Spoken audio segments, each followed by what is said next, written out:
अस्सलाम वालेकुम। कैसे हैं आप लोग? आई होप सब ठीक होंगे। मैंने अभी काफ़ी दिनों के बाद व्लॉग बनाया। अज़लान की टांग जो है ना वो टूट गई थी, लेफ़्ट वाली। उसी में इतना ज़्यादा मसरूफ़ थी कि व्लॉगिंग की तरफ मेरा ध्यान नहीं गया और मैं मेंटली इतनी ज़्यादा डिस्टर्ब हो गई थी। फिर मैंने अपने आप को मोटिवेट किया कि दोबारा से व्लॉगिंग की जाए और थोड़ी बहुत ही सही, बस आप लोगों का सपोर्ट चाहिए कि मुझे सपोर्ट करें ताकि मैं अपने बेटे के साथ जो है उसकी मुश्किलात के साथ मिलकर व्लॉगिंग कर सकूं। ये दोपहर का टाइम हो रहा था, मेरी तबीयत ठीक नहीं थी, मैं दोबारा सो गई थी। तो मैंने कल दही जमाया था और चावल थे रात के। तो मम्मी ने बोला ऐसा करो रायता बना लो, रायता बना के थोड़ा सा ना टेस्ट अच्छा लगेगा चावलों का।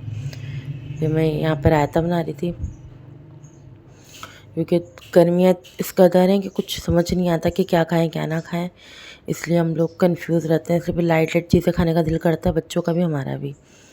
इसलिए मैंने यहाँ पे रायता बना लिया था और अज़लान के लिए जो है चाय बनाई थी। मैं सोचा पापा खिला दूँ, तो उसका मूड था तली हुई रोटी खाने का, इसलिए मैं फिर रोटी तली। हम लोग यहाँ पे फिर दोपहर का खाना खा रहे थे और यहाँ पे सफाइयाँ भी चल रही थी। थोड़ा लेट हो गए थे सफाई में भी, वरना 12 बजे तक अमूमन मेरी हो जाती है। और यहाँ पे अपनी नानी मम्मी के साथ मिल के थोड़े से इसने चावल खाए थे, शौक़ से इसने तली हुई रोटी खाई थी, उसका मैंने व्लॉग नहीं बनाया। फिर ये असर पड़ के मैं बैठ गई थी सब्ज़ी बनाने। जैसे कि आपको पता है कि बहुत टाइम लग जाता है सब्ज़ी बनाने में। वैसे तो मीट वगैरह सब बनाओ, सब्ज़ी पकाने में टाइम नहीं लगता, सब्ज़ी बनाने में टाइम, उसको छीलने में, काटने में, इन सब में टाइम लग जाता है और बच्चों के साथ थोड़ा हाथ भी रुकता है। यहाँ पे मैं सब्ज़ी भी काट रही थी, साथ उसको मैक्रोनी खिला रही थी, भाभी ने बनाई थी ऊपर, भाई दे के गए थे, तो इसलिए यहाँ पे मेरा हाथ काफ़ी रुक रहा था। फिर मैंने सोचा इसको पहले मैक्रोनी फिनिश करवा देती हूँ, उसके बाद फिर सालन चढ़ा के फिर नमाज़ अदा करती हूँ मगरिब की। तो मैंने इसको यहाँ पे मैक्रोनी खिला दी थी। ये ज़िद कर रहा था कि मैं ख़ुद खाऊँगा, और ख़ुद खाते हैं तो बच्चे कितना गिराते हैं। मैंने कहा अभी मेरा बिल्कुल मूड नहीं है सफाई करने का, तुम ऐसा करो मेरे हाथ से खा लो, वो ज़्यादा बेहतर है। हम लोग अक्सर बच्चों के लिए ना मैक्रोनी बना लेते हैं, काफ़ी पसंद है अज़लान को भी, मेरे भतीजे को भी, इंजॉय करते हैं लोग मैक्रोनी। बच्चों को नहीं समझ में आता कि वो हर टाइम सालन रोटी खाएं। यहाँ पे मैं आटा भी गूँध रही थी कि सालन चढ़ा के जब आटा सॉफ्ट हो जाएगा तो फटाफट रोटी बना दूँगी, कि आपको पता है एज़ यूजुअल गैस का कितना ज़्यादा इशू है। बस हम यही सोचते रहते हैं कि कब चली जाए कब ना चली जाए। इसलिए मैंने सोचा कि आज मैं 8 बजे से पहले पहले खाना वगैरह बना के फ़ारिग हो जाती हूँ और फिर छत पे चले जाऊँगी, क्योंकि गर्मी इस कदर है और लाइट भी इसी टाइम ही चली आती है और नीचे इतना हब्स हो जाता है। और आज हवा भी चल रही थी, अम्मी ने मुझे कहा हवा चल रही है, मैंने कहा ठीक है, मैं जल्दी से फिर खाना वगैरह बना के और फ़ारिग हो के फिर ऊपर चली जाऊँगी। तो यहाँ पे तोरइयों के लिए मैं प्याज वगैरह कट की, सिंपल तरीके से जो है मैं तोरइयाँ बनाती हूँ, मैंने आप लोगों के साथ शेयर भी किए। बस ऑयल डाल के प्याज ब्राउन करके उसमें ज़ीरा मसाले ये सब ऐड करके सिंपल तरीके से हम लोग बना लेते हैं, क्योंकि तो जितनी ज़्यादा चीज़ें ऐड करो सब्ज़ी में उतनी ज़्यादा उसका टेस्ट नहीं आता है खुल के। इसलिए फिर जितनी कम चीज़ें, ये भी प्याज में थोड़ी ज़्यादा इसलिए क्योंकि बहुत कम हो जाती हैं तोरइयाँ। अगर प्याज और थोड़ा टमाटर नहीं ऐड करो तो वो तो फिर पता ही नहीं चलती कि कहाँ चली गई है। इसलिए मैंने यहाँ पे एक पूरी मीडियम साइज़ की प्याज यूज़ की है, ताकि जब तैयार हो तो थोड़ा सा उसके मसाला भी ऐड हो जाए उसमें। यहाँ पर मैं फिर ब्राउन कर रही थी स्लो आंच पे, ताकि जले ना। अमूमन मैंने देखा है लोग जो है ना वो कच्ची पक्की प्याज होती है सब्ज़ियों में, या तो कुछ लोग साथ ही डाल देते हैं तोरइयों के, मैं नहीं डालती हूँ साथ। यहाँ साथ मैंने सोचा दूध भी बॉयल कर दूँ, कहीं भूल ना जाऊँ और गैस चली जाए। फिर मैंने दूध बॉयल कर लिया था, तब तक ये प्याज ब्राउन हो रही थी साथ साथ। और बस बर्तनों का तो पूछे ही मत, किस कदर हो जाते हैं। मैंने सोचा हाथ के हाथ जो है ना पहले सालन चढ़ा दूँ, नमाज़ अदा कर लूँ, उसके बाद बर्तन धोऊँगी और रोटी बनाने के बाद, ताकि साथ साथ किचन साफ़ भी हो जाए, वरना बहुत मेसी हो जाता है। और एक दफ़ा हिम्मत कर लो ना किचन में खड़े होके तो हो ही जाती है। वरना ये है कि बंदा अगर बैठ जाए, लेट जाए, कहीं आगे पीछे हो जाए ना, बस फिर बर्तन ही रह जाते हैं, फिर वो लेट नाइट धुल रहे होते हैं। इसलिए मैंने सोचा कि मैं हाथ के आती सालन चढ़ा के नमाज़ अता करके बर्तन धो लूँगी, ताकि किचन भी साफ़ सुथरा हो जाए और मैं भी फ़ारिग हो जाऊँ। कि आज मेरा बिल्कुल दिल नहीं कर रहा था कि मैं जो है गर्मी में पड़ी रहूँ यहाँ पे। मेरा था कि मैं अज़लान को लूँ और ज़रा छत की तरफ चली जाऊँ, क्योंकि बहुत ज़्यादा गर्मी हब्स अजीब से ही हब्स होने लग गया है। फिर मैंने इसमें ज़ीरा ऐड कर दिया था। थोड़ा सा ज़ीरा जो है ना वो भुन जाए तो फिर मैं इसमें लहसुन अदरक डाल देती हूँ, ताकि हर चीज़ को अपना प्रॉपर एक टाइम मिल जाए और लहसुन अदरक की कचान ज़ीरे की जो वो एक कड़कड़ाहट होती है वो प्रॉपर बनी रहे। थोड़ा सा टाइम लहसुन अदरक को दो ना, तो उसका जो कचान होती है, अच्छा सा फ्लेवर, अच्छी सी खुशबू आ जाती है। वरना साथ साथ सब इकट्ठा डाल दो तो काफ़ी टाइम लग जाता है भूनने में और वो फ्लेवर भी नहीं आता है। आप लोग साथ साथ चिड़ियों की आवाज़ भी सुन रहे होंगे। मैं अपने दूसरे रूम में बैठी हुई हूँ, तो पीछे जो स्टोर बना हुआ है उधर उन्होंने घोंसला बनाया हुआ है, तो उनकी चहचहाहट मेरे रूम तक जो है वो आती है। इसलिए उनकी चहचहाहट के साथ मैंने यहाँ पे मसाला भी डाल दिया था तोरइयों का।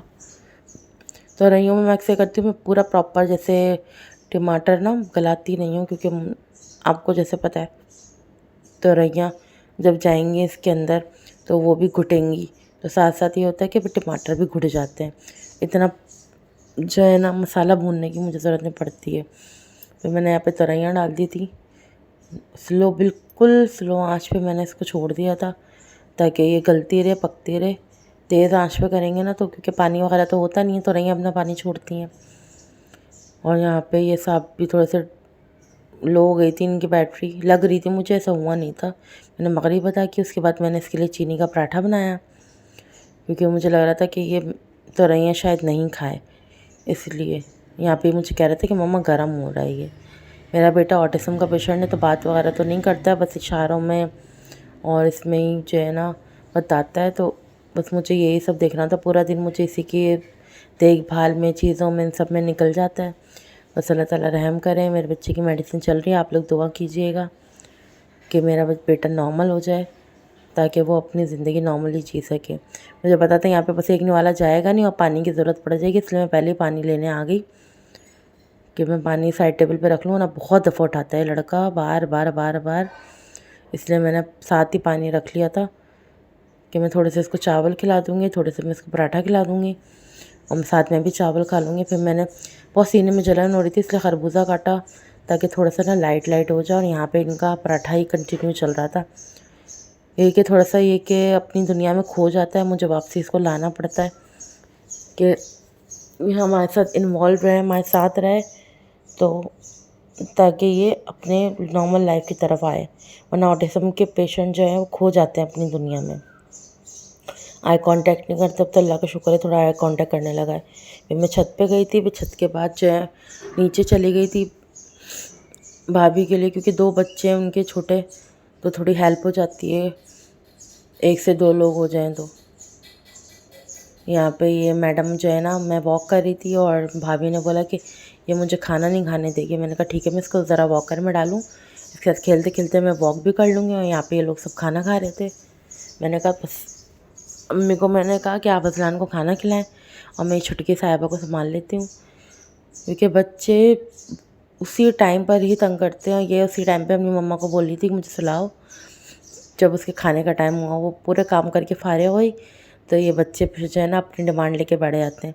इसलिए एक दूसरे का साथ, एक दूसरे का सपोर्ट हो ना, तो माँ भी थोड़ी रिलैक्स रहती है, वरना बहुत चिड़चिड़ी हो जाती है। इस दौर में बर्दाश्त तो किसी में रही नहीं है, लेकिन अगर थोड़ी बर्दाश्त करके थोड़ा सा अपने आप को कंट्रोल में रख के रहा जाए ना, तो जॉइंट फैमिली से बेहतर कोई फैमिली नहीं है। क्योंकि एक दूसरे का सपोर्ट बहुत ज़रूरी है, बच्चों के लिए, अपने लिए। कभी दिल नहीं चाहता पकाने का, कभी दिल नहीं चाहता बच्चे को संभालने का, तो ये कि आगे पीछे ऊपर नीचे देकर बंदा थोड़ी देर अपना मी टाइम ले सकता है। मेरा कभी नहीं दिल चाहता अज़लान को खिलाने का, तो मैं मम्मी को बोलती हूँ अम्मी आप खिला दें। जब मेरा कभी दिल नहीं चाहता कुछ पकाने का, तो मैं भाभी को बोलती हूँ वो पका दे, खिचड़ी बना दे, मैक्रोनी बना दे। इसी तरीके से वो भी मुझे कह देती हैं कि खिचड़ी बना लो या कुछ भी बना लो ऐसा कि बच्चे खा लें, क्योंकि बच्चों के लिए ज़्यादा मसला होता है। बड़े तो क्या है, कुछ भी मंगवा लिया, एक अंडा बना के खा लिया। लेकिन बच्चों के लिए हमें चीज़ें देखनी पड़ती हैं। छोटी है ये अलग खाएगी, बड़ा है वो अलग टेस्ट है उसका। चिप्स हैं, चीज़ें हैं, नूडल्स हैं, कभी फ्रूट्स प्यूरी बनानी है, तो माँ भी थक जाती है। उसको भी थोड़ा सा सपोर्ट साथ चाहिए होता है, जिससे वो भी रिलैक्स रहे, बच्चे भी रिलैक्स रहें। यहाँ पे मेरी वॉक मुकम्मल हो गई थी, मैं नीचे आ गई थी, मैंने अज़लान को नहला दिया। और बहुत गर्मी है इसलिए से मैंने इसको चड्डी बनाई, कपड़े पहनाने का बिल्कुल मूड नहीं था। यहाँ पे ये छोटे बदमाश साहब भी मेरे साथ साथ आ गए थे, रह ही नहीं रहा था ऊपर।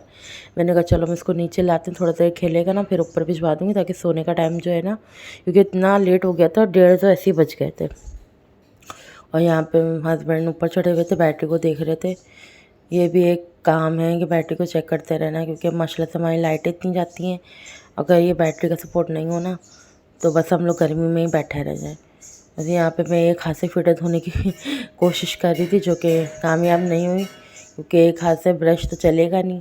इसलिए मैंने सोचा कि मैं ज़रा मोबाइल रखूँ और इसका फिटर वॉश करके इसको लास्ट में ज़रा दूध बना के दे दूँ, क्योंकि अज़लान या तो मॉर्निंग में दूध पीता है या तो रात में दूध पीता है, अदरवाइज़ पूरे दिन में खाने पीने पर होता है। और गर्मी भी इतनी है ना, तो फिर इतना दूध नहीं पीता है। इसलिए मैं इसका जो है ना वो वॉश करके फीडर। और यहाँ पे ये साहब जो है ना पानी का खेल कर रहे थे, पूरे टेबल में पानी फैला दिया था। और मुझे कह रहे कि नहीं मैंने नहीं पिलाया, तो डरा सहमत, जैसे सबसे ज़्यादा मासूम बच्चा यही है इस दुनिया में, और कोई नहीं है।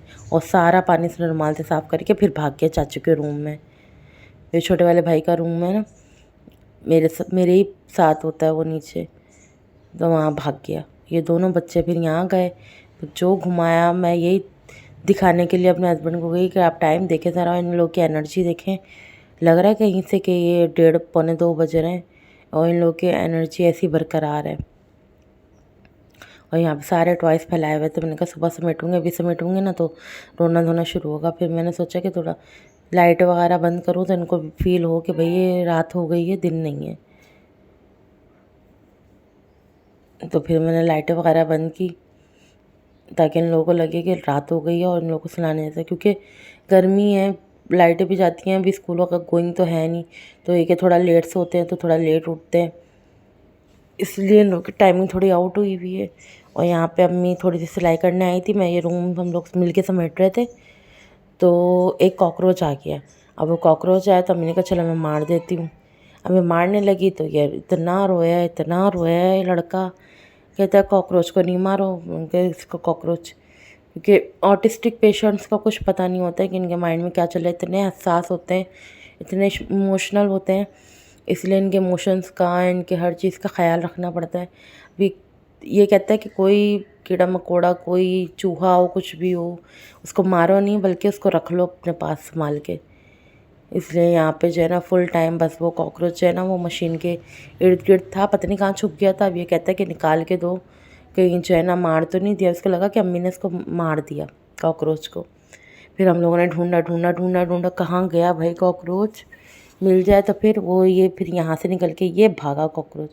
फिर मैं उसके पीछे पीछे भागी, कहता मुझे पकड़ के दे दो, कहाँ जा रहा है वो, जहाँ पर भी जा रहा है ना मुझे पकड़ के दे दो।